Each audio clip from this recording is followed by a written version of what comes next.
Oke, halo, assalamualaikum, selamat siang, selamat pagi, selamat sore, atau selamat malam, panitia CDT sekalian. Perkenalkan di sini aku Yasin bersama rekanku Dinda dari kelompok 65 akan mempresentasikan tugas TP2. Oke, jadi di sini aku akan menjelaskan dan Smart Goal, lalu nanti akan dilanjutkan oleh Dinda terkait implementasi College Adjustment into the World dan refleksi diri. Oke, jadi kita masuk dulu ke College Adjustment. Jadi, apa itu College Adjustment? Jadi, intinya College Adjustment ini adalah suatu proses atau suatu kemampuan individu ya untuk mampu menyesuaikan dirinya gitu dengan berbagai tuntutan akademik, sosial, pribadi, emosional, dan institusional ketika pribadi tersebut baru melakukan transisi dari SMA ke dunia perkuliahan gitu.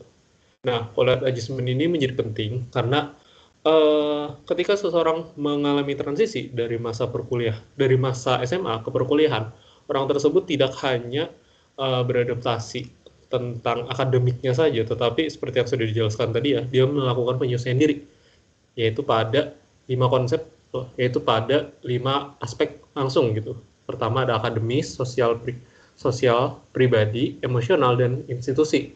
Nah, adapun kalau adjustment ini berdasarkan teori dari Becker dan Sirik itu dibagi lagi menjadi empat secara detail ya. Yang pertama itu ada academic adjustment, yang mana academic adjustment ini merupakan intinya merupakan penyesuaian dari segi akademik ya, sesuai dengan namanya, sehingga orang yang dapat melakukan academic adjustment ini harapannya dapat memperoleh nilai hasil akademik yang memuaskan gitu dari hasil penyesuaian dirinya itu. Lalu ada yang namanya social adjustment, yang mana si individu ini melakukan penyesuaian dari aspek sosial, yang mana secara aspek sosial dari lingkungan SMA ke lingkungan perkuliahan itu cukup berbeda, yang mana pada lingkungan SMA itu cenderung lebih homogen, sedangkan pada perkuliahan cenderung lebih heterogen dan memiliki lingkup yang lebih besar gitu. Oleh karena itu, social adjustment ini diperlukan.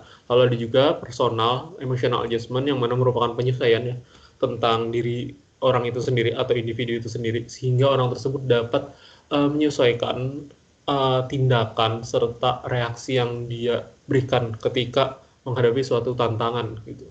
Dan yang terakhir adalah institutional adjustment atau penyesuaian diri terhadap budaya di suatu institusi yang baru atau di lingkungan budaya atau peraturan pada suatu institusi barunya, yang mana dalam konteks ini adalah perguruan tinggi. Nah, lalu kita masuk ke smart goals ya, yang mana smart goal ini menjadi penting karena dalam proses penyelesaian diri agar seseorang itu memiliki arah yang jelas sehingga penyesuaian dirinya itu tidak terlalu menyeleweng.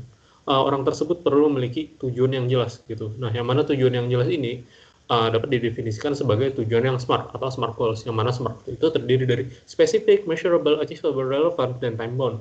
Yang mana spesifik itu maksudnya adalah tujuan yang dibuat itu harus jelas gitu, harus spesifik, harus fokus dan tidak ambigu.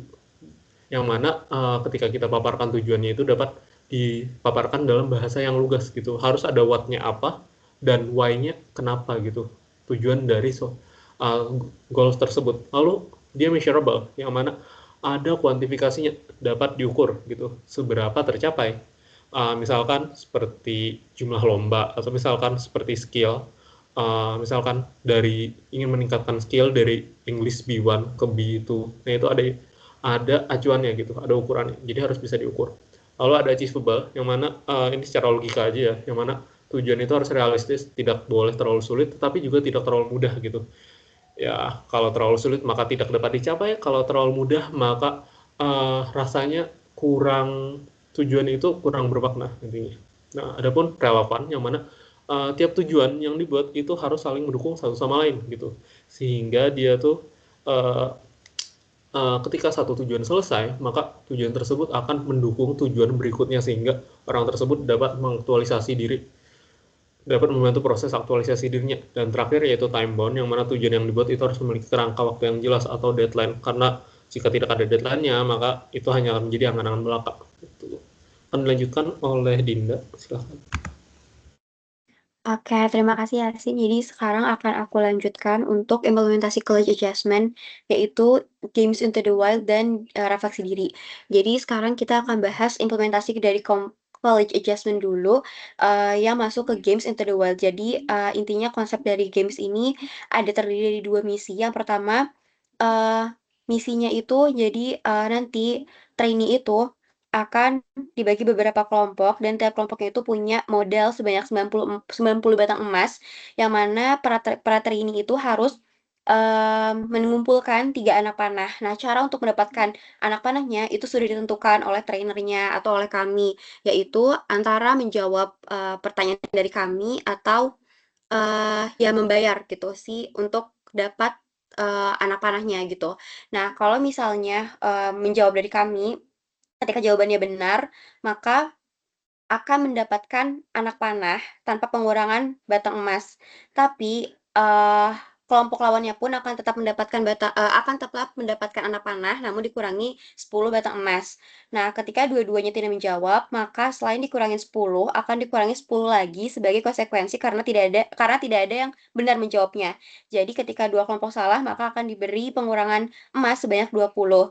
Lalu ketika akan membeli kunci jawaban, maka seharga 15 batang emas. Lalu ketika dua kelompok itu tidak menjawab dalam waktu 15 detik awal, maka akan dikurangi 15 batang emas juga. Dan ketika diketahui menggunakan alat bantu, maka akan diberikan sanksi seharga pengurangan 25 batang emas begitu. Nah, setelah misi pertama selesai, para trainee akan melanjutkan ke misi kedua, di mana modal emasnya itu adalah sisa dari emas misi satu gitu. Nah, para trainee ini akan menghadapi binatang buas gitu. Makanya harus membuat antara api unggun ataupun lubang jebakan yang diserahkan opsinya pada trainee gitu. Akan membuat api unggun atau lubang jebakannya gitu. Di mana para trainee harus mengumpulkan alat-alatnya. Nah, untuk cara bagaimana mendapatkan alat-alatnya ini dibebaskan pada trainee, beda dengan misi pertama yang ditentukan oleh trainer gitu. Nah, di misi kedua ini trainee boleh untuk membeli ke trainer seharga 25 atau menggunakan cara lain gitu. Nah, tapi di tengah-tengah mereka berdiskusi akan diadakan situasi yaitu pengurangan emas mendadak sebanyak 50% gitu. Dan ini akan menjadi diharapkan ada perubahan strategi juga gitu dari trainee-nya. Jadi memang dari Into the Wild ini, games ini, ada beberapa pembelajaran yang memang nyambung ke college adjustment, di mana di misi pertama pembelajarannya adalah eh, trainee diharapkan mengetahui bahwa perencanaan itu penting gitu. Lalu juga trainee itu berani untuk menghadapi risikonya, entah itu kekurangan poin ataupun lain-lainnya. Dan tentunya juga menyesuaikan diri dengan tantangan yang ada gitu, mau menjawab atau tidak gitu, itu kan resiko dan juga penyesuaian diri yang dilakukan oleh trainee masing-masing. Lalu juga antar sosialnya proaktif, yaitu bisa untuk mendiskusikan dengan kelompoknya sendiri, walaupun itu kelompok yang baru, justru di situ adaptasinya dinilai, dan juga berani gitu untuk mengajak diskusi juga gitu. Nah, dari misi kedua juga ada pembelajarannya di mana trainee harus menyusun kembali strategi karena tadi ada pengurangan emas tiba-tiba gitu, lalu juga proaktif untuk mencari cara baru, adaptasi juga, dan juga tanggung jawab atas pilihan yang ditentukannya, dan berani untuk meminta bantuan dari lingkungan sosial. Jadi para trainee juga bisa untuk bahasanya barter dengan kelompok lainnya gitu, dengan lingkungan sosial lainnya, dan tidak individualis juga. Di situ kuncinya adalah kerjasama dan kolaborasi untuk bertahan gitu. Nah, selanjutnya ke refleksi diri. Untuk refleksi diri ini nanti trainee akan diminta untuk mengisi worksheet. Setelah itu akan dihitung skornya dan nanti ada kategori-kategorinya. Nah, kategori ini ketika trainee mendapatkan kategori satu, maka artinya trainee itu perlu untuk mencari cara yang baru gitu. Trainee itu belum punya cara yang baru sehingga diharuskan untuk mencari cara baru, disarankan gitu. Nah, sedangkan kalau kategori 2 trainee ini sudah punya cara tapi masih bisa ditingkatkan. Dan untuk kategori 3 artinya trainee sudah punya banyak cara efektif gitu untuk menghadapi beberapa tantangannya. Dan selain itu pun ada checkbox untuk melihat bagaimana cara trainee untuk mengelola emosinya. Dan worksheet ini akan berlanjut ke tips untuk mengelola diri dan emosi untuk para trainee, di mana tips ini ada karena untuk menghadapi tantangan itu diperlukan untuk mengelola diri dan juga emosi pertama-tama gitu.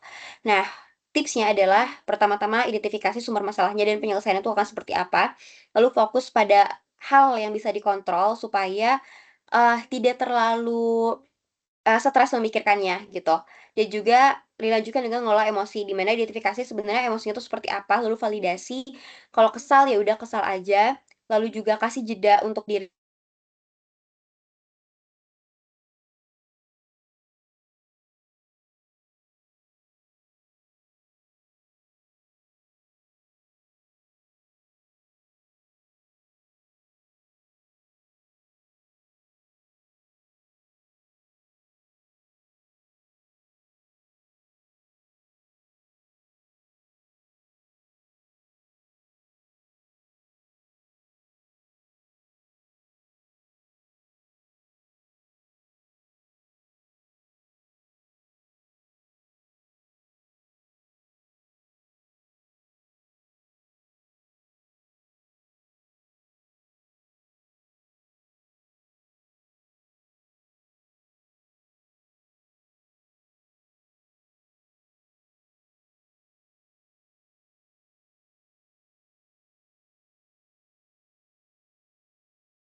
Oke, sebelumnya maaf karena ada kendala sinyal, jadi, aku izin lanjutin lagi untuk refleksi diri ini.